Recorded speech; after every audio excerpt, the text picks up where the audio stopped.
Buenas tardes, continuamos explicando la clase del día 26 de mayo del 2020 en la materia de Derecho Agrario. Este vídeo es para explicarles respecto de las asociaciones, sociedades o uniones, ¿sí?, que pueden darse en los ejidos. Son contratos, pero son muy diferentes a los contratos de los que hemos mencionado al hablar de aparcería y de mediería, ¿sí?, o de alquiler, arrendamiento. Estos contratos, los contratos de los que hemos mencionado anteriormente, tienen el objeto de explotar la tierra, ¿sí?, y en un momento dado, pues son hechos por el ejidatario. Pero estos contratos de los que vamos a hablar son contratos de asociación, de sociedades, para formar una sociedad, que es un contrato muy distinto. Sí, al final es un contrato y sí vamos a utilizar las reglas generales para los contratos, sí, a la hora de hacer este tipo de contratación. La diferencia radica en el objeto. Sí, aquí el objeto del contrato no es de manera directa explotar la tierra. Sí, al final se reúnen para eso, pero realmente el objeto de este contrato es distinto, sí, al que se da en la parcería o en la mediería.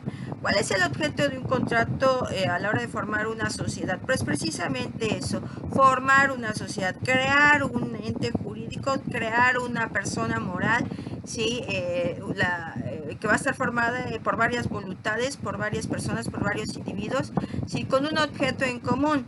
Sí, que en este caso, hablando de uniones, asociaciones y sociedades de producción rural, sí, pues en este caso el motivo por el cual se van a reunir, pues obviamente va a ser la comercialización, la distribución en un momento dado de los beneficios o del producto, del resultado, ¿verdad?, de la explotación de las tierras, ¿sí? No necesariamente debe ser la explotación de la tierra, en este caso también puede ser la distribución o comercialización de los bienes que se han obtenido precisamente de la explotación de esa tierra, ¿sí? Así que es un objeto diferente, ¿sí? Por eso he querido darlo en un vídeo diferente, ¿sí?, para que ustedes así lo comprendan. Sí, hablamos de contratos, indiscutiblemente el contrato de sociedad es un contrato y debe respetar las reglas generales que les he mencionado de tener el consentimiento, ¿verdad?, y el objeto. Pero aquí recuerden que el objeto es diferente, ¿sí?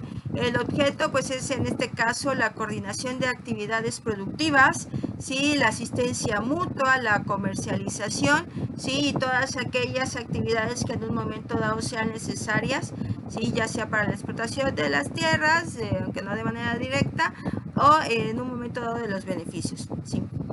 Otra cosa que podemos mencionar aquí en los contratos de uniones, asociaciones y sociedades de producción rural, sí, es que van a participar de manera colectiva los ejidos, sí, aquí se va a poder unir un ejido con otro ejido, sí, o dos ejidos o tres ejidos en una misma sociedad, sí.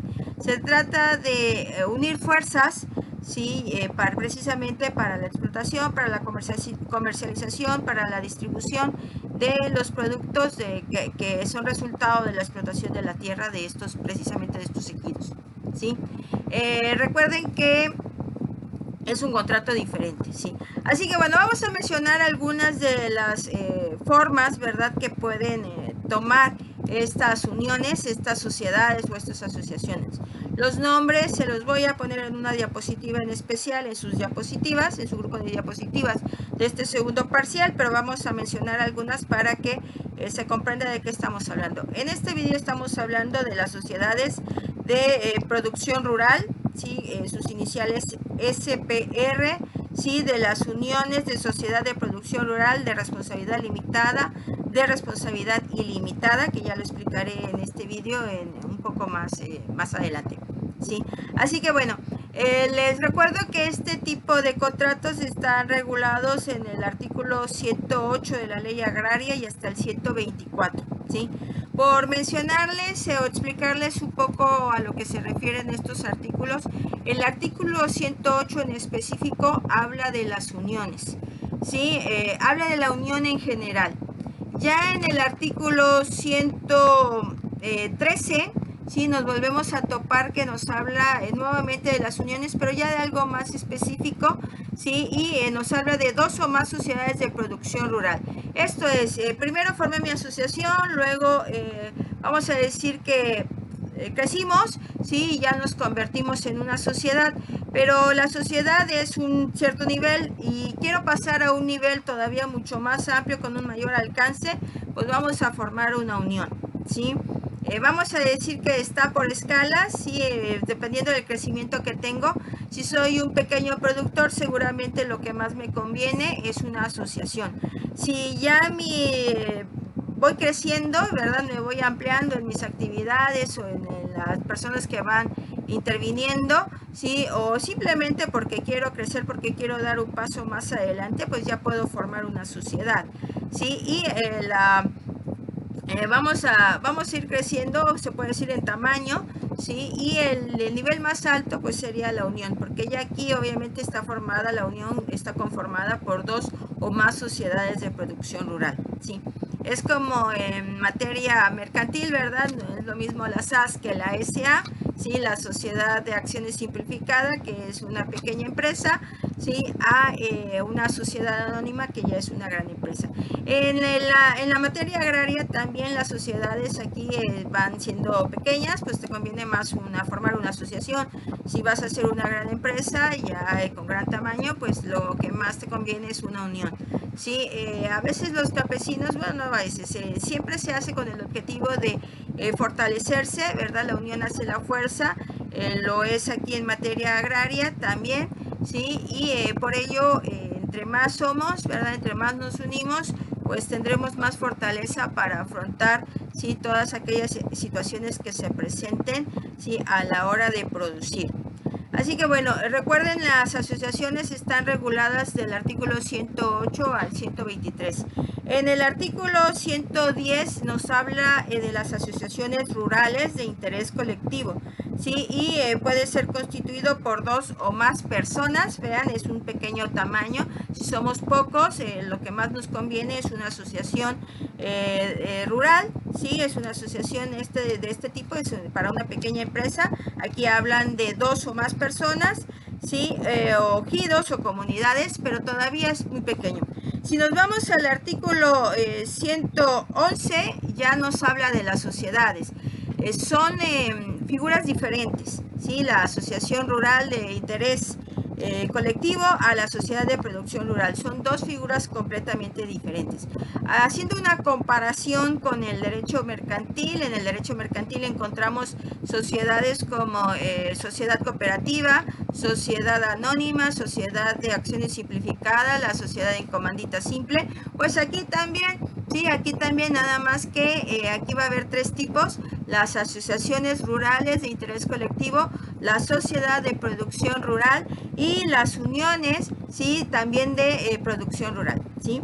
Así que bueno, aquí tenemos 3 niveles, sí, y la sociedad de producción rural es el segundo, su fundamento es el artículo 111.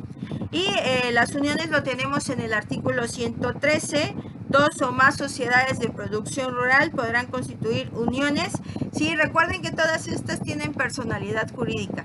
Al decir que tienen personalidad jurídica significa, recuerden, que tienen capacidad para contratar. ¿Sí? Ya que formé mi sociedad, ya que realizamos todos los trámites necesarios para formalizar nuestra unión, nuestra sociedad o nuestra asociación, sí, pues ya tengo personalidad jurídica. Esto significa que voy a poder contratar con terceras personas, ¿sí? Así que bueno, los ejidos pueden organizarse de esta manera para en un momento dado explotar las tierras, comercializar o distribuirlas. Sí, voy a explicar en este momento lo que significa responsabilidad limitada, responsabilidad ilimitada y responsabilidad suplementada. La responsabilidad ilimitada significa que cuando la sociedad se forma tiene unos ciertos bienes, ¿sí? Estos bienes son de la sociedad. ¿Sí? Si yo soy de responsabilidad limitada, significa que solamente voy a responder con los bienes de la asociación, de la sociedad o de la unión. ¿Sí? Mi responsabilidad va a tener un límite y los límites van a ser los bienes que son propiedad únicamente de la sociedad, de la asociación o de la unión. Si soy de responsabilidad ilimitada, ¿sí?, voy a responder con los bienes de la sociedad y con los bienes personales de aquellos que forman parte de la sociedad. Sí, esto es, la sociedad tiene bienes, tiene un establecimiento, tiene unas camionetas, pero aparte los socios de esta asociación, esta sociedad o de esta unión tienen bienes, ¿verdad? Tienen sus coches, tienen sus cuentas bancarias. Si soy de responsabilidad ilimitada, se va a responder con los bienes de la sociedad y con los bienes de los socios, ¿sí? Así que la mayor parte de las personas hoy en día prefieren la responsabilidad limitada, ¿sí? Porque en la práctica la responsabilidad ilimitada ya no es muy atractiva, ¿verdad? Porque tendremos que responder con nuestros bienes. Si eso significa que para muchos significa pobreza, ¿verdad? Y que voy a perderlo todo. Así que por eso prefieren únicamente la responsabilidad limitada para únicamente responder con los bienes de la sociedad. Al hablar de responsabilidad suplementada significa que aparte de la aportación inicial para la formación de la sociedad, en otro momento posterior a la formación de la sociedad voy a aportar nuevamente, voy a hacer nuevas aportaciones que van a complementar, que van a suplementar las que ya se hicieron al inicio de la formación de la sociedad.